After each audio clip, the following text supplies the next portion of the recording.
Hey guys, so this month we're going to be talking about marriage and 3 of the biggest issues that can arise in marriage. Last week we talked about poor communication, and today our topic is finances.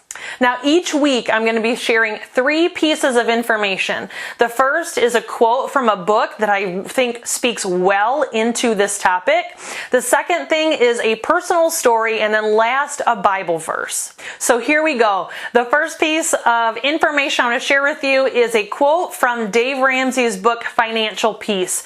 And in that he says this: money is either the best or the worst area of communication in our marriages. After years as a financial counselor and working with marriage counselors, I know that money and money fights are the #1 cause of divorce, not to mention the thing we fight about the most. Now, I don't know about you, but as a Christian and knowing that God is the creator of marriage, our Christian marriages should be the healthiest of any marriages around. And if poor finances is the #1 cause of divorce, then Christian marriages should be the best at tackling finances. Now, I get it. Finances are a tricky thing. When Trent and I got married, I was a financial disaster.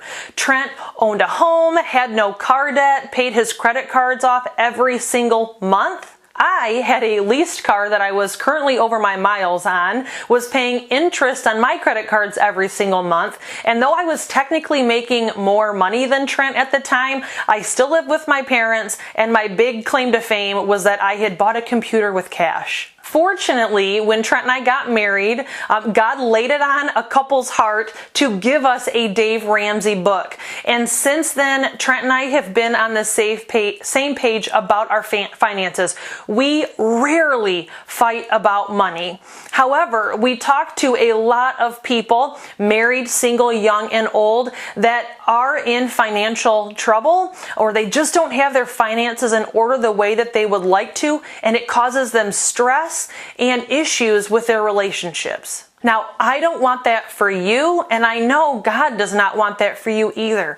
He talks a lot about money in the Bible and gives us really clear principles that if we follow them, we can have success in our finances and subsequently success in our marriages. And one verse that I want to share with you that I think is so important to keep at the forefront of our mind, it's in Proverbs. It's Proverbs 3 verses 9 and 10, and it says this: honor the Lord with your wealth, with the first fruits of all your crops. Then your barns will be filled to overflowing, and your vats will brim over with new wine. Now, I don't know about you, I'm not a farmer. You probably are not a farmer either. But this verse talks more about just every aspect of our life, not just crops, but are we really honoring God with every aspect of our life? And when it comes to finances, God cannot be an afterthought. He has to be the first thought in our mind, and He needs to be what causes us to choose what happens with every single dollar that comes into our bank account.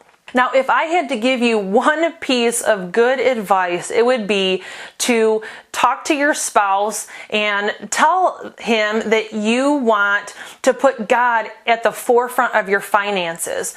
And then I would encourage you to seek out godly advice when it comes to finances. Trent and I are huge advocates of all things Dave Ramsey. You can get any of his books. We have Total Money Makeover, and like I quoted earlier in the video, Financial Peace. Trent is actually one of the leaders for Financial Peace University at our church, which is a class that you can take. I would encourage you to seek out godly information to figure out how you can honor Him in your finances.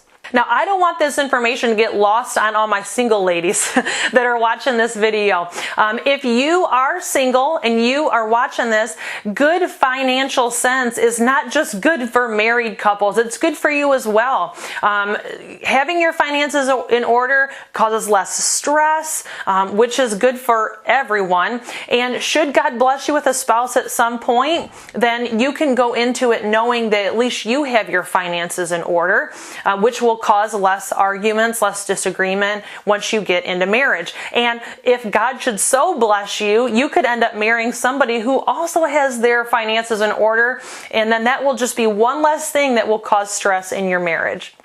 All right, guys, that is it for this week. If you really enjoyed something that I said, or maybe you have something to add to the conversation, please leave that in a comment below. And if you have not yet, make sure you either follow or subscribe to Solely Devoted. And then make sure you come back again next week as we tackle the last issue in marriage for this month, and that's too much intimacy. Have a great week, you guys. I'll see you next Wednesday.